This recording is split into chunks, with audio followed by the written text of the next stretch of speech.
గోవింద గోవింద గోవింద గోవింద.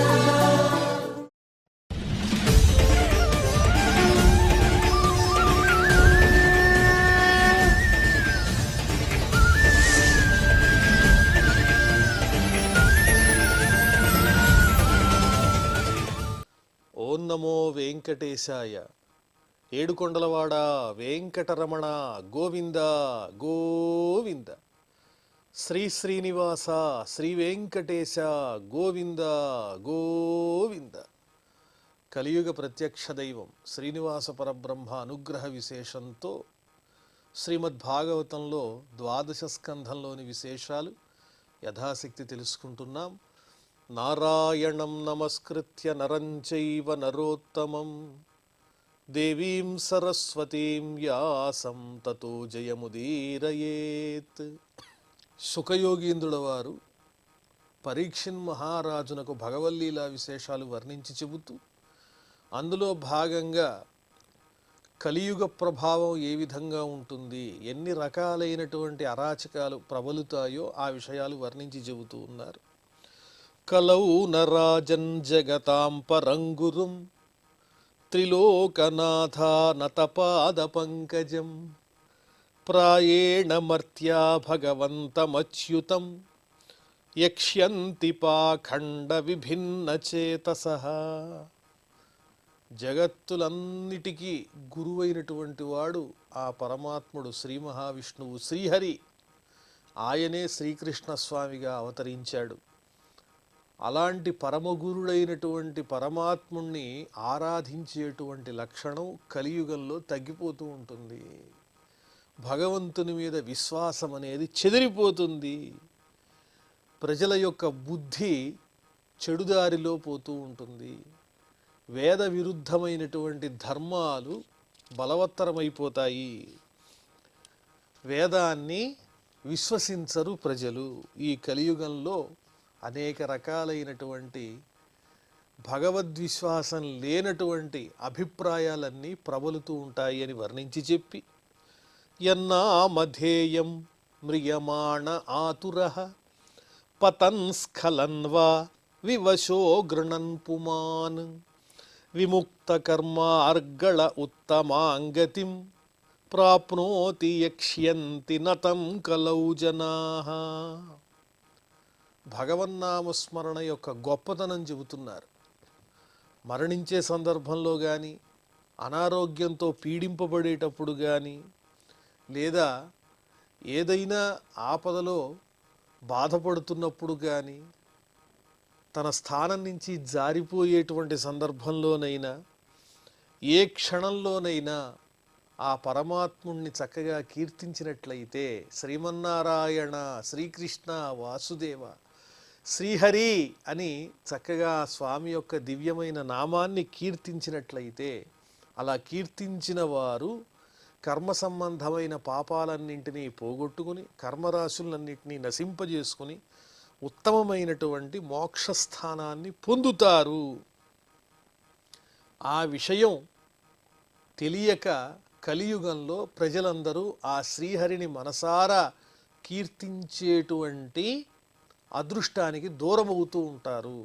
విషయవాసనల్లో పడి కొట్టుకుపోతూ ఉంటారు అని చెబుతూ, పుంసాం కలికృతాన్ దోషాన్ ద్రవ్యదేశాత్మసంభవాన్ సర్వాన్ హరతి చిత్తస్థో భగవాన్ పురుషోత్తమః. కలియుగంలో కలి ప్రభావం అనేది అన్ని చోట్ల ఉంటుంది. తీసివేయటానికి వీల్లేనిదిగా ఉంటుంది. అది మనుషుల యొక్క మనస్సుల్ని పాడు చేస్తూ ఉంటుంది. ప్రతి వస్తువులోనూ కలి ప్రభావం ఉంటుంది. ప్రతి చోట ఉంటుంది. మనస్సులో ఉంటుంది. ఇంద్రియాల మీద కలి యొక్క ప్రభావం ఉంటుంది. చిత్త ప్రవృత్తులు మారిపోతాయి. అలాంటి కలిదోషాలు పోవాలంటే ఏకైక మార్గం ఏంటంటే ఆ శ్రీహరి యొక్క దివ్యనామాన్ని కీర్తించటమే, స్మరించటమే, ధ్యానం చెయ్యటమే, శ్రవణం చెయ్యటమే ఉత్తమమైనటువంటి మార్గము. కలిదోషాలు అంటకుండా ఉండాలంటే ఆ శ్రీహరిని చక్కగా కీర్తించాలి. శృత సంకీర్తితో ధ్యాత పూజితశ్చాదృతోపి వా నృణాం ధునోతి భగవాన్ హృత్స్థో జన్మాయుతా శుభం. ఆ స్వామి యొక్క దివ్యమైన లీలలతో కూడినటువంటి గాథలను చక్కగా వినటం, అలాగే నామాన్ని కీర్తించటం, పూజలు చేయటం, ధ్యానం చేయటం, అదేవిధంగా పరమాత్ముణ్ణి హృదయంలో ప్రేమగా నింపుకోవటం. నీకన్నా నాకు పరమోత్కృష్టమైన దైవం వేరొకటి లేదు అని ఆ హృదయంలో స్థిరంగా నిలుపుకుంటూ ఉంటే గనక ఎన్ని జన్మల పాపాలైనా నాశనమైపోతాయి. కర్మ సంచయం అనేది ఉండదు. 10,000 జన్మల పాపాలు కూడా అగ్నిలో దగ్ధమైనటువంటి దూదిలాగా నాశనమైపోతాయి. యథా హేమ్ని స్థితో వహ్నిః దుర్వర్ణం హంతి ధాతుజం ఏవమాత్మగతో విష్ణు యోగినాం అశుభాశయం. బంగారంలో ఇతర లోహాలు కూడి ఉన్నట్లయితే ఆ బంగారం నుంచి ఆ లోహాలను వేరు చేయాలంటే ఏం చేస్తారు? అగ్నిలో బాగా శుద్ధి చేస్తారు. అగ్నిలో పుటం పెట్టినటువంటి బంగారం ఏ దోషం లేకుండా ప్రకాశిస్తుంది. ఇతర లోహాలు ఏవైతే ఉంటాయో బంగారంతో కలిసి అవన్నీ బయటకు వచ్చేస్తాయి. బంగారం ఒక్కటే స్వచ్ఛంగా ప్రకాశిస్తుంది. అలాగే శ్రీహరిని ధ్యానం చేసినటువంటి వారి హృదయంలో బంగారం లాంటి స్వచ్ఛమైన ఆ పరమాత్మ యొక్క భావనే నిలిచి ఉండి విషయ సంబంధమైనటువంటి ఇతర లోహాల వంటి ఆలోచనలు అవన్నీ దూరమైపోతాయి, నశించిపోతాయి. శ్రీహరి అనేటువంటి నామస్మరణ చేస్తే చాలు అమంగళాలన్నీ తొలగిపోతాయి అని చెబుతున్నారు. విద్యా తపః ప్రాణ నిరోధ మైత్రీ తీర్థాభిషేక వ్రతదాన జప్యైః నాత్యంత శుద్ధిం లభతేంతరాత్మ యథా హృదిస్థే భగవత్యనంతే. భగవంతుడు అనంతస్వరూపుడు, ఆద్యంతరహితుడైనటువంటి ఆ శ్రీ మహావిష్ణువుని హృదయంలో ఉంచుకోవటం వల్ల కలిగేటువంటి శాంతి, స్థిరత్వము వేరే ఏ మార్గాల ద్వారా సిద్ధించదని చెబుతున్నారు.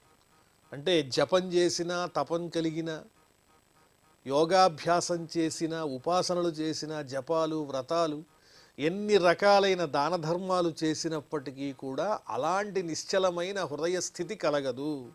భగవంతుణ్ణి మనస్సులో స్థిరంగా నిలుపుకోవటం వల్ల కలిగేటువంటి ఆనందం వేరే విధములైన మార్గముల ద్వారా ఏ రకంగానూ సిద్ధించదు అని తెలియజేస్తున్నారు. తస్మాత్ సర్వాత్మనా రాజన్ హృదిస్థం కురు కేశవం మ్రియమాణో హ్యవహితః తతో యాసి పరాంగతిం.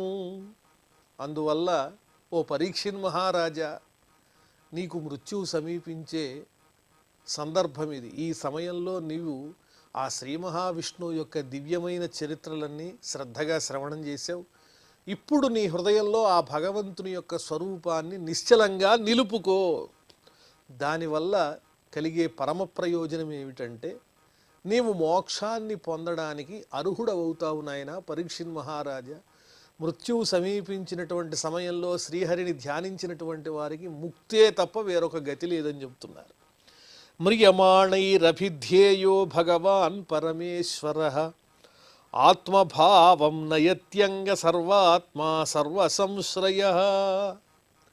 అన్నిటి యందు అంతర్యామిగా ఉన్నవాడు, అన్నిటికీ ఆధారభూతుడైనటువంటి వాడు, సర్వేశ్వరుడు అయినటువంటి ఆ భగవానుడు తప్పకుండా ముక్తిని ప్రసాదిస్తాడు తనని హృదయంలో నిలుపుకున్నటువంటి వారికి. కాబట్టి మరణం ఆసన్నమైనటువంటి సందర్భంలో ఆ పరమాత్మని యొక్క దివ్య స్వరూపాన్ని హృదయంలో ధరించాలి, దివ్య నామాన్ని చక్కగా స్మరించాలి.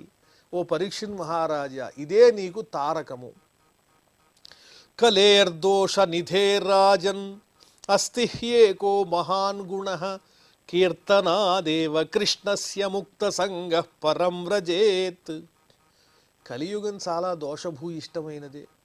అన్ని చోట్ల కలి విస్తరిస్తుంది. ద్రవ్యాల్లోనూ ప్రదేశాల్లోనూ అది లేని చోటంటూ లేదు. కానీ కలియుగంలో ఒక మంచి గుణం కూడా ఉన్నదయ్యా. ఏమిటా గుణం అంటే కృతయుగంలో కానీ, త్రేతాయుగంలో కానీ, ద్వాపర యుగంలో కానీ లభించనటువంటి సౌలభ్యం కలియుగంలో లభిస్తోంది మానవులకు. కేవలము ఆ శ్రీహరి నామస్మరణ చేయటం ద్వారానే ముక్తి లభిస్తుంది. సాధకుడు ఈ సంసారాన్ని విడిచిపెట్టి ఆ పరమాత్మను చేరుకోవటానికి ఉత్తమమైన మార్గం ఏంటంటే ఆ శ్రీకృష్ణ స్వామి నామస్మరణం చాలు. ఇది కలియుగంలో మనకి లభించినటువంటి పరమ సౌలభ్యము. ఇతర యుగాల్లో ఇటువంటి సౌలభ్యం లేదు. కలి దోషభూయిష్టమైనా ఇది మనకు కలిగినటువంటి అవకాశం. కృతే యత్ ధ్యాయతో విష్ణుం త్రేతాయాం యజతో మఖైః ద్వాపరే పరిచర్యాయాం కలౌ తద్ధరి కీర్తనాత్. కృతయుగంలోనేమో ఆ శ్రీహరిని ధ్యానించాలి, త్రేతాయుగంలోనేమో యజ్ఞయాగాది క్రతువులతో ఆరాధన చెయ్యాలి, పూజించాలి. మరి ద్వాపర యుగంలోనేమో స్వామి కైంకర్యం సేవించటం పూజించటం ద్వారా ఆ స్వామిని చేరుకోవాలి. కలియుగంలో మాత్రం మోక్షం కలగాలనంటే ఈ పై విషయాలేవి అవసరం లేదయ్యా. ఆ శ్రీహరి యొక్క శ్రీకృష్ణ స్వామి యొక్క నామాన్ని మనసారా కీర్తిస్తే చాలు, కలిదోషాలు అంటవు, కలిబారిన పడకుండా మోక్షాన్ని సాధించగలుగుతారు అని వర్ణిస్తూ ఉన్నారు సుఖయోగీంద్రుల వారు. ఇక్కడితో మనం ద్వాదశ స్కంధంలో 3వ అధ్యాయాన్ని పరిపూర్ణం చేసుకుని 4వ అధ్యాయంలో ప్రవేశిస్తూ ఉన్నాము. ఇందులో ప్రళయముల గురించి తెలియజేస్తున్నారు. శ్రీ సుఖ ఉవాచ కాలస్తే పరమాణ్వాది ద్విపరార్ధావధిర్నృప కథితో యుగమానంచ శృణు కల్పలయావపి. బ్రహ్మగారి యొక్క ఆయుర్దాయం 2 పరార్ధములు, పూర్వపరార్ధము అలాగే ద్వితీయ పరార్ధము. ఆ బ్రహ్మదేవుని యొక్క ఆయుర్దాయాన్ని అనుసరించి ఆ యుగ ప్రమాణాలన్నీ కూడా నీకు ఇదివరకే చెప్పి ఉన్నాను ఓ పరీక్షను మహారాజా. పరమాణువు దగ్గర నుంచి బ్రహ్మగారి యొక్క కాల ప్రమాణం వరకు అన్నీ నీకు వివరించి చెప్పాను. ఇప్పుడు ప్రళయాల గురించి కల్పాల గురించి వర్ణించి చెబుతాను, శ్రద్ధగా వినవలసింది అని ఆ ప్రళయముల గురించి వర్ణిస్తున్నారు. చతుర్యుగ సహస్రంచ బ్రహ్మణో దినముచ్యతే సకల్పో యత్ర మనవః చతుర్దశ విశాంపతే.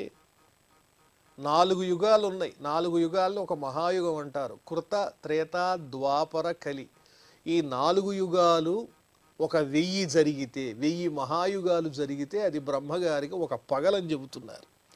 అలాగే ఆ 1000 మహాయుగాల యొక్క కాల ప్రమాణం ఏదైతే ఉందో అదే ఒక కల్పము అని చెప్పబడుతుంది.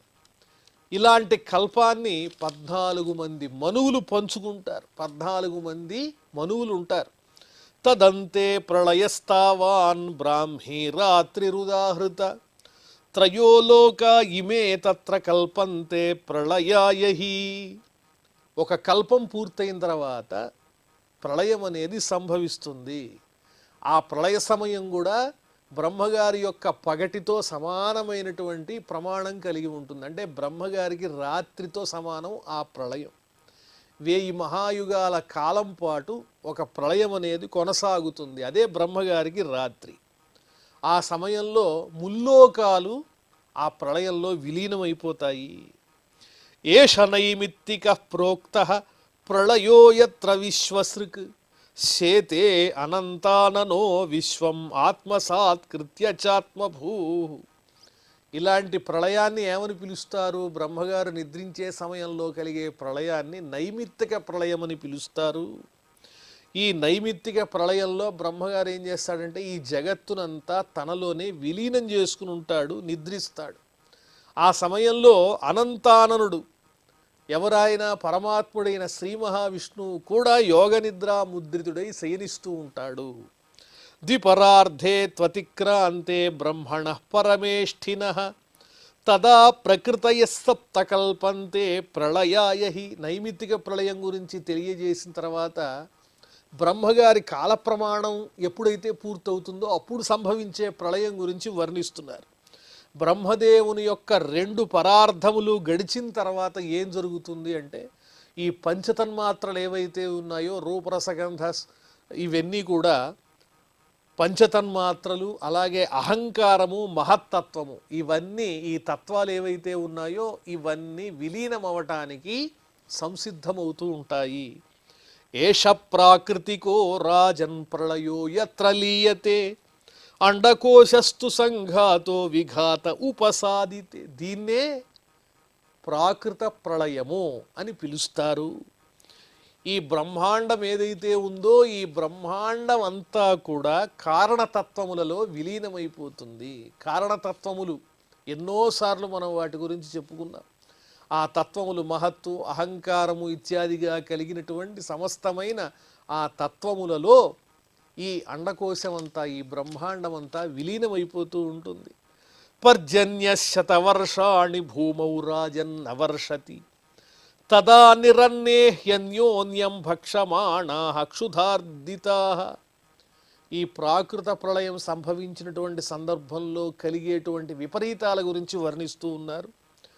మేఘుడు భూమి మీద 100 సంవత్సరాల పాటు వర్షాన్ని కురిపించడు. అంటే దారుణమైనటువంటి అనావృష్టి కలుగుతుంది, పంటలు పండవు, ఎవరికి ఆహారం లభించదు. దాని చేత ఆహారం లేక ప్రజలు ఏం చేస్తారు, వాళ్ళల్లో వాళ్ళే చంపుకుని ఒకరిని ఒకళ్ళు తినడానికి ప్రయత్నిస్తూ ఉంటారు. క్షయం యాస్యంతి శనకైః కాలేనోపద్రుతాః ప్రజాః సాముద్రం దైహికం భౌమం రసం సాంవర్తకో రవి. జనులందరూ నెమ్మదిగా నశిస్తూ ఉంటారు. ఈ ప్రజల యొక్క ఉనికి అనేది ఈ భూమి మీద కనిపించదు. ఈ ప్రళయకాలంలో కనిపించేటువంటి సూర్యుడు భయంకరమైన కిరణాలు కలిగి ఉంటాడు. ఆ కిరణముల యొక్క తేజస్సుతో ఈ సముద్రాల్లో ఉండేటువంటి నీటిని, భూమి మీద ఉండేటువంటి నీటిని, దేహముల యందు ఉండేటువంటి నీటిని అన్నింటినీ కూడా ఆకర్షించేస్తాడు, తాను పీల్చేస్తాడు తన కిరణాలతో. వర్షం పడదు. రశ్మిభిః పిబతే ఘోరైః సర్వం నైవ విముంచతి తతః సంవర్తకో వహ్నిః సంకర్షణ ముఖోత్థితః. ఈ వర్షాలు పడకపోగా ఆదిశేషుని యొక్క పడగల నుంచి దారుణమైనటువంటి విషాగ్ని ప్రజ్వలుతూ ఉంటుంది. ఆ పడగల నుంచి వచ్చేటువంటి అగ్నినే ప్రళయాగ్ని అని పిలుస్తారు. ఆ అగ్ని లోకాలన్నింటినీ దహించి వేస్తూ ఉంటుంది. దహత్యనిల వేగోత్థః శూన్యాన్ భూ వివరానథ ఉపర్యథ సమంతాచ్చ శిఖాభిః వహ్ని సూర్యయోః. ఆ అగ్నిని వాయుదేవుడు ప్రేరేపిస్తూ ఉంటాడు. వాయువు చేత ప్రేరేపితమైనటువంటి అగ్ని ఏం చేస్తుంది అంటే, లోకాలు ఏవైతే ఉన్నాయో పాతాళాది లోకాలు, భూ వివరంలో భూమి లోపల కిందుగా ఉన్నటువంటి లోకాలన్నింటినీ ఆ అగ్నిహోత్రుడు శుభ్రంగా దహించి వేస్తాడు. అగ్ని చేత, సూర్యరశ్మి చేత ఈ భూమి అంతా, ఈ బ్రహ్మాండం అంతా దహింపబడుతూ ఉంటుంది. దహ్యమానం విభాత్యండం దగ్ధగోమయ పిండవత్ తతః ప్రచండ పవనో వర్షాణమధికం శతం. ఎలా ఉంటుంది ఈ బ్రహ్మాండం అంతా అంటే, ఆవుకి సంబంధించినటువంటి గోమయం, పిడక ఏ విధంగానైతే అగ్ని చేత కాల్చబడి బాగా రగులుతూ ఉంటుందో ఆ విధంగా ఈ బ్రహ్మాండం అంతా కూడా అగ్ని చేత, సూర్యుని చేత దహింపబడుతూ ఉంటుంది. బలమైనటువంటి గాలులు వీస్తూ ఉంటాయి, శబ్దంతో, హోరెత్తేటువంటి శబ్దంతో గాలి వీస్తూ ఉంటుంది. 100 సంవత్సరాల వరకు ఆ గాలి హోరు అలాగే కొనసాగుతూ ఉంటుంది. పరస్సాంవర్తకో వాతి ధూమ్రం ఖం రజసావృతం తతో మేఘకులాన్యంగ చిత్రవర్ణాన్యనేకశః. ఇంకా ఆకాశం అంతా దుమ్ముతో నిండిపోయి ఉంటుంది. ఎక్కడ చూసినా ఆకాశంలో దుమ్ము కనిపిస్తూ ఉంటుంది. బూడిద రంగులో ఉంటుంది ఆకాశం అంతా. రంగురంగులతో ఉన్నటువంటి మేఘాలు పెద్ద పెద్దగా శబ్దాలు చేసుకుంటూ 100 ఏళ్ల పాటు ఇంకా వర్షించడం ప్రారంభిస్తాయి. ఆ వర్షానికి అంతం అనేది ఉండదు. అదే ప్రళయంలో వచ్చేటువంటి వర్షము, జలప్రళయం అని చెబుతున్నారు. శతం వర్షాణి వర్షంతి నదంతి రభసస్వనైః తత ఏకోదకం విశ్వం బ్రహ్మాండ వివరాంతరం. ఇక ఆ మేఘాలు వర్షించి బాగా ధ్వని చేస్తూ ఉంటే ఈ బ్రహ్మాండం అంతా దేంతో నిండిపోతుందంటే నీటితో నిండిపోతుంది. ఎక్కడ చూసినా నీరు తప్ప ఇంకేం ఉండదు, మొత్తం నీరు జలమయమై ఉంటుంది. తదా భూమేర్గంధగుణం గ్రసంత్యాప ఉదప్లవే గ్రస్తగంధాతు పృథివీ ప్రళయత్వాయ కల్పతే. అప్పుడు ఈ జగత్తంతా నీటిలో మునిగిపోయి ఉండటం చేత ఆ భూ సంబంధమైన గుణం ఏదైతే ఉందో గంధం అనే గుణం, గంధవతి పృథివీ అన్నారుగా, ఆ భూమిలో ఉండేటువంటి గంధం అనే గుణం కాస్త నీటిలో కలిసిపోతుంది. ఆ నీరు తనలో గంధము యొక్క గుణాన్ని విలీనం చేసుకుంటుంది. అప్పుడు గంధహీనమైనటువంటి భూమి జలమయమైపోతుంది. అపాం రసమథో తేజ తాలీయంతే ధనిరసాః గ్రసతే తేజసో రూపం వాయుస్తద్రహితం తదా. ఆ తరువాత నీటిలో ఉండేటువంటి రసమనేటువంటి గుణాన్ని అగ్ని గ్రహిస్తుంది. భూమిలో ఉండేటువంటి గంధం అనే దాన్ని నీరు గ్రహించి భూమి నీటిలో కలిసిపోతే ఆ నీటిలో ఉండేటువంటి రసం అనే గుణాన్ని అగ్ని గ్రహిస్తుంది. అగ్నిలో ఉండేటువంటి రూపం అనేటువంటి గుణం ఏదైతే ఉందో దాన్ని వాయువు గ్రహిస్తుంది. అంటే నీరు అగ్నిలో కలిసిపోతుంది, అగ్ని ఏమో వాయువులో కలిసిపోతుందని చెబుతూ ఉన్నారు. లీయతే చానితే తేజో వాయో ఖం గ్రసతే గుణం సవై విశతి ఖం రాజం తతశ్చ నభసో గుణం. రూపము లేనటువంటి అగ్ని వాయువులో విలీనమైపోతుంది. అగ్ని యొక్క రూపాన్ని కాస్త వాయువు గ్రసిస్తే ఆ వాయువులో ఈ అగ్ని అనేటువంటిది ప్రవేశిస్తుంది. ఆ తరువాత వాయువుకి సంబంధించినటువంటి స్పర్శ అనేటువంటి గుణాన్ని ఆకాశం స్వీకరిస్తుంది, ఆకాశంలో కలిసిపోతుంది. దానివల్ల ఆకాశంలో వాయువు లీనమైపోతుంది. శబ్దం గ్రసతి భూతాదిహి నభస్తమనులీయతే తైజసశ్చేంద్రియాణ్యంగదేవాన్ వైకారికో గుణై. స్పర్శ అనేటువంటి గుణము లేనటువంటి వాయువు ఆకాశంలో లీనమవుతుంది. ఇంకా ఆకాశానికి ఉన్నటువంటి గుణం ఏమిటి? శబ్ద గుణకం ఆకాశం. శబ్దము యొక్క గుణమేమో ఆకాశం అయితే ఆ ఆకాశము యొక్క శబ్దం అనే గుణము తామసాహంకారంలో విలీనమైపోతుంది.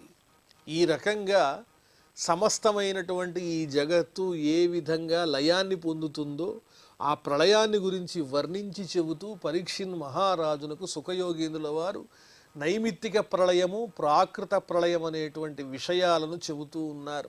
ఇదంతా దేనివల్ల కలుగుతోంది అంటే యుగధర్మాలు అనేటువంటివి ఒకటి తర్వాత ఒకటి నడుస్తూనే ఉంటాయి. కృతయుగంలోనేమో ధర్మం ఉండడం వల్ల అందరూ సత్వగుణ సంపన్నులై ఉంటారు. మరి త్రేతాయుగంలో రజోగుణ వృద్ధి ఉండడం వల్ల కొంత ధర్మం అనేది క్షీణిస్తుంది. ద్వాపర యుగంలో ఇంకా క్షీణించి రజోగుణం తమోగుణం ప్రబలుతుంది. ఇంకా కలియుగంలో తమస్సు తప్ప వేరొకటి ఉండదు. న్యాయం అనేది ఎక్కడా కనిపించదు. అరాచకం ప్రబలిపోతుంది. ధర్మ విహీనమైనటువంటి జీవితంతో ప్రజలందరూ కూడా పిశాచాల్లాగా సంచరిస్తూ ఉంటారు అని వర్ణించి ఆ కలియుగాంతంలో ధర్మం కూడా సంపూర్ణంగా నశించటం చేత భగవంతుడు ఈ జగత్తంతటిని లయం చేసుకునేటువంటి స్థితిలోకి వస్తాడు. ఆ సమయంలో బ్రహ్మగారి యొక్క కాలమానాన్ని కూడా వర్ణించి చెప్పి మన్వంతరాలు, ఆ మన్వంతరాల తర్వాత కలిగేటువంటి నైమిత్తిక ప్రళయము, దానితో పాటు తర్వాత కలిగేటువంటి బ్రహ్మగారి యొక్క ఆయుర్దాయం పరిపూర్ణమయ్యాక వచ్చేటువంటి ప్రాకృత ప్రళయం అనే విషయాలను ఆ పరీక్షిన్ మహారాజునకు సుఖయోగీంద్రుల వారు చక్కగా వర్ణించి చెబుతూ ఉన్నారు. మనం మరిన్ని విషయాలు మళ్ళీ తెలుసుకుందాం. ప్రస్తుతం క్షమాప్రార్థనాదులతో ఈ కార్యక్రమాన్ని పరిసమాప్తం చేసుకుందాం. అథ క్షమాప్రార్థన. యదక్షరపదభ్రష్టం మాత్రాహీనంచ యద్భవేత్ తత్సర్వం క్షమ్యతాం దేవ నారాయణ నమోస్తుతే. శ్రియఃకాంతాయ కళ్యాణనిధయే నిధయేర్థినాం శ్రీవేంకటనివాసాయ శ్రీనివాసాయ మంగళం.